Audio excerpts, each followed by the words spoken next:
just talking to DeAndre in there, it just seems like obviously 4 games in, having the chemistry with him off the bat, you guys are coming in as the first off of the bench. Just what's that been like for you here this early? I just told him when in doubt, just give me the ball, and everything else will take care of itself. Dude, he plays defense, I play offense, and we got a good little tandem going. No, I'm kidding. He's obviously a phenomenal addition in the locker room, on the court. Give us another mid-post scorer, someone you could throw the ball to, get a tough basket. And, he's freeing himself up. You're seeing him shoot, pull-up threes now. He's coming from a place where he was averaging 20 points. So just finding his ways to, be aggressive and be himself, and obviously a great two-way player. Jeff? Ty, obviously, you know DeAndre, but what does it say about your team, the way that he has slipped in here so seamlessly?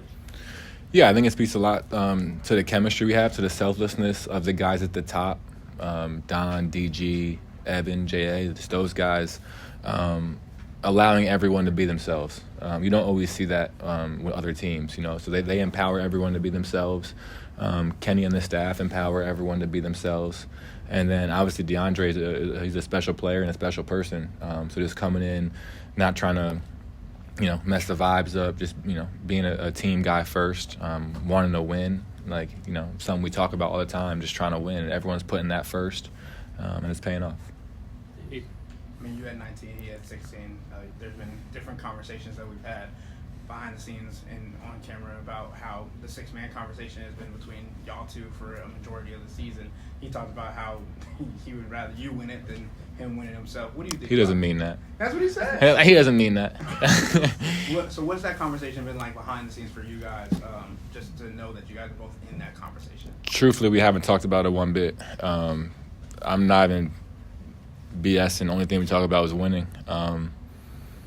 Obviously, playing together is really cool. We won a championship in college together. So if we can win a championship in the NBA together too, that's where our mind's at. Sixth man of the year, I mean, sure, it'll be cool, but it's not really on the forefront of my mind or his mind. I mean, truthfully, they'll probably give it to Peyton Pritchard anyway. So, the league's pushing that. So, it is what it is. You've been able to get to the paint and to the rack a lot more this season while also creating for yourself on the perimeter. But there's been a lot of different times this season, and you've been known as the slow step king in the locker room. How long and what did you have to do to be able to realize that you had that kind of body control to be able to do a slow step against defenders that are much taller than you? This summer is just a lot of time in the weight room, a lot of time on my, just obviously rehabbing that ankle, and then, a lot of time lifting and just taking care of my body. So not only can I just, play as many games as possible, but to be able to take contact in the paint. Skill was always there, touch was always there, feel was always there. So it's just a matter of getting stronger so I can take those bumps and take that contact. Mark? National TV game today, Todd. ESPN, y'all win by 36 when that's right. What kind of statement do you hope that makes to the rest of the league? It's really no statement. At the end of the day, that's a very good team, a playoff team. They were a little banged up, missing Josh Hart. He's a really good player. Mitchell Robinson has still come back. OG's dealing with that foot. Obviously, we played really well. They didn't play their best game, but at the end of the day, it's still 1 of 82. And just got to keep it pushing. How much does it help, not just you guys from the guard perspective, but just this overall offense as a whole, when you have two bigs in Jared and Evan that are that advanced passers in the short roll situation? Yeah. No, I mean, what Evan and J.A. both, but what Evan is doing this year, is ridiculous. He has to be up there for most improved. His ball skills and even just bringing a ball up, you were setting pick and rolls for him. You know what I mean? It's adds a dimension to our offense. He's shooting the three ball well, and obviously Jay is super skilled around the basket. He can pass, he can finish. I mean, Ev, today I think in the first quarter, Ev either grabbed a rebound or took an outlet, went coast to coast and threw a lob to J.A., who then finished it was a tough pass. He's falling away and, lays it in.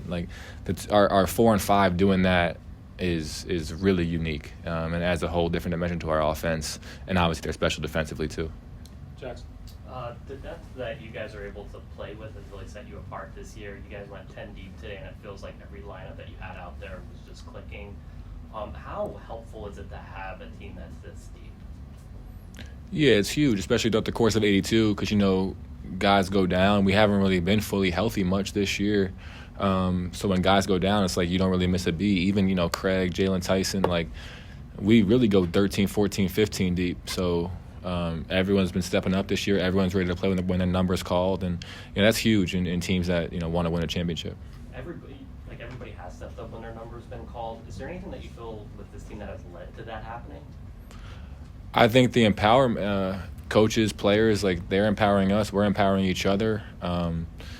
Everyone's told to shoot when they're open. Everyone kind of has the same. Obviously, you have a hierarchy in your offense, but I think it's a few things. One, it goes back to what I said earlier about Don, DG, and Ev and JA, like empowering everyone else to be aggressive. Like you don't always see that. And then two, it's coaches telling everyone to believe in themselves and go do what they do. And and our chemistry is just off the charts, honestly. Jim. So it's been 2 years since that playoff series that everyone seems to keep talking about. Why do you think that narrative still exists about the Knicks and Cavs, about how they beat you guys 2 years ago with a completely different team now? I was watching that on TV, man. I have no idea.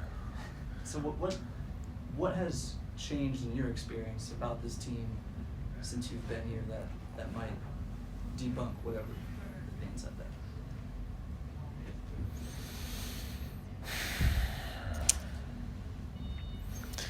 A few things. We got a new coaching staff.